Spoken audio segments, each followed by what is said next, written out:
자, 마지막 20번을 풀 텐데 가민주화 운동에 대한 설명으로 옳은 것이 나와 있죠. 자, 앞으로 여러분들이 민주화 운동이라고 질문에 단어가 나와 있으면 의심을 해보셔도 됩니다.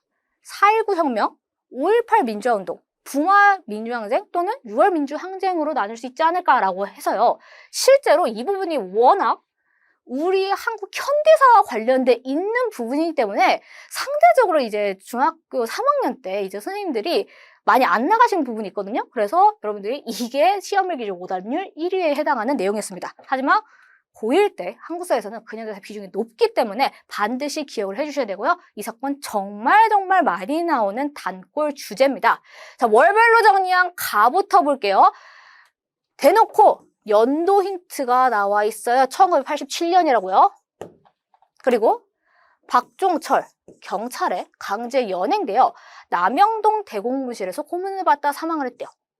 그리고 4.14 호원 조치가 4월에 발표가 됐고 천주구 정의구현 전국사재단에 의해 박종철 고문치사 은폐 조작 사건이 폭로됐다라고 하면서 6월에 이한열이 시위노동 최루탄에 피격당해서 민주헌법쟁취 국민운동 본부가 주최한 국민대회가 개최되었다라고 나와 있습니다.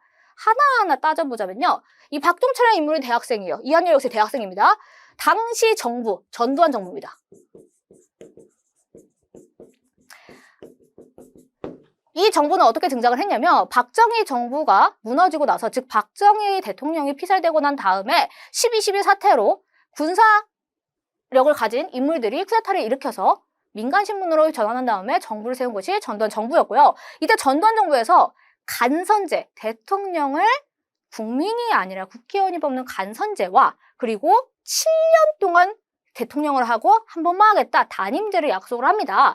그런데 이 과정에서 이제 독재와 관련된 시위가 많이 전개가 됐고 1987년 1월에 박종철이라고 하는 대학생이 고문을 받다가 사망을 했는데 경찰이 이를 그냥 탁치니? 하고 죽었다라고 발표를 하면서 기자들이 난리가 나게 됩니다. 그 와중에 4.14 호헌 조치라고 해서 4월 13일에 헌법을 보호하겠다라는 조치를 전두환 정부에서 발표를 하거든요. 무슨 소리냐면 당시 헌법 뭡니까?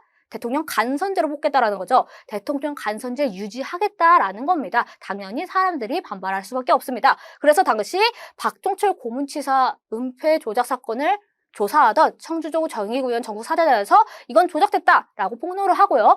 6월에 이한열이라고 하는 대학생이 무려 정부가 쏜 최루탄에 피격이 당해서 사망을 하는 사건이 일어나면서 이것이 폭발적인 원인이 되어서 6월 민주항쟁이 더 크게 일어나게 됩니다. 결국 6월 민주항쟁은 대통령 직선제로 전환되는 결정적인 계기가 되었다라는 사건을 통해서 6월 민주항쟁이라는 점을 확인할 수 있습니다. 6월 항쟁이라고도 불러요.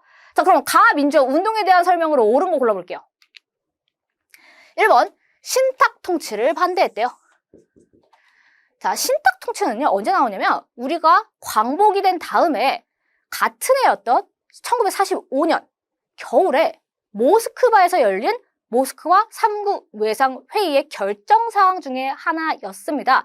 그러다 보니 초반에는 좌익과 우익이 모두 반대를 했으나 좌익은 모스크바 3국 외상회의에 대한 총체적 지지를 바꿨고요. 끝까지 반대를 한 것은 우익 집단에 해당했다라고 보시면 됩니다. 그래서 시기가 맞지 않아요.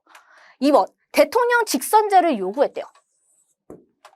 그렇죠. 6월 민주항쟁에 열은 목적은 철저하게 대통령 직선제 요구였습니다.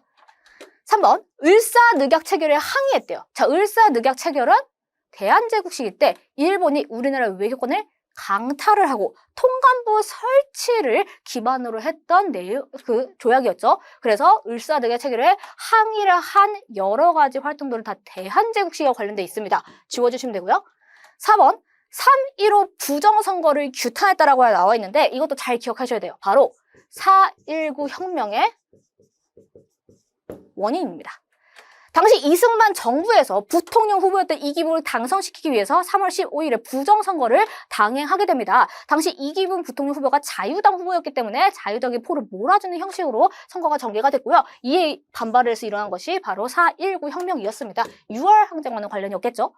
5번, 시민군을 조직하여 계엄군에 맞섰대요. 이것도 잘 기억해 주시면 좋아요. 바로 5.18 민주화 운동입니다. 주의하셔야 될 게 사실 5번이나 방금 전에 봤던 6월 항쟁 모두 전두환이라고 하는 인물과는 관련돼 있는 건 맞지만 당시 전두환은 대통령이 아니라 군인 출신이었습니다. 즉 군인 신분으로서 12.12 쿠데타를 일으키고 세운 신군부 시절에 일어났던 것이 5.18 민주화 운동이라는 점, 즉 전두환 정부 때가 아니라는 점을 기억을 해주셔야 돼요. 그래서 20번의 정답은 2번입니다.